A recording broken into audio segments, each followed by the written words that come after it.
ఎంత దుర్మార్గుడు అంటే ఇదేదో అవకాశం వచ్చింది నేను మాట్లాడుతున్నాను మీరు అనుకోకండి. 3 సంవత్సరాల క్రితం వాలంటరీగా నేను బయటకు వచ్చి నేను మాట్లాడినా. ఈరోజు ఒక వేలు మనం ఒకరు చూపిస్తున్నామంటే 3 వేలు మన వైపు చూస్తున్నా, అది మర్చిపోతున్నాడు ఆయన. సొంత ఇంట్లోనే అన్నకి న్యాయం చేయనోడు జనాలకు ఏం న్యాయం చేస్తాడు?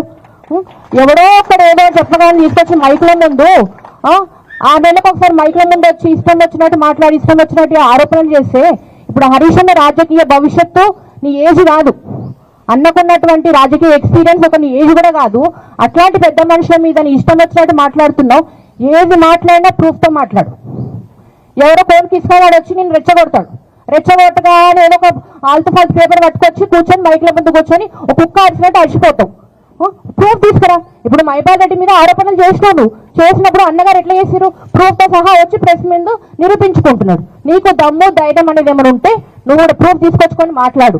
ఇంకొకసారి హరీష్ అన్న మీద కానీ మైపాల్ రెడ్డి గారి మీద కానీ ఏమైనా మాట్లాడే ముందు ఆలోచించుకో. నీ రాజకీయ భవిష్యత్తు ఇంకా నేను నోరు విప్పినంటే నీ రాజకీయ భవిష్యత్తు లేకుండా నువ్వు ఇంట్లో కూర్చోవాల్సి వస్తుంది. ఒక గోల్డ్ మెడలిస్ట్ ఒక ఎడ్యుకేటెడ్ ఉమెన్ అయ్యి నన్ను ఎన్ని విధాలుగా నరకం చూపించారో ప్రపంచానికి అంతా నేను చెప్పిన. ఆ రోజు ఏమన్నావు నువ్వు? మైపాల్ రెడ్డి గారికి అమ్ముడు పోయినమన్నావు.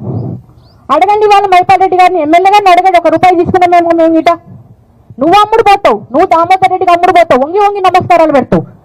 నీకు సొంత ఇంట్లో అన్నకి వదిన కాలు మొక్కే రీతి లేదు, కానీ నీ పదవుల కోసం నీ ఆస్తులు కాపాడుకోవడం కోసం నువ్వు కాలు మొక్కుతూ ఉంటావు వాళ్ళ వీళ్ళు.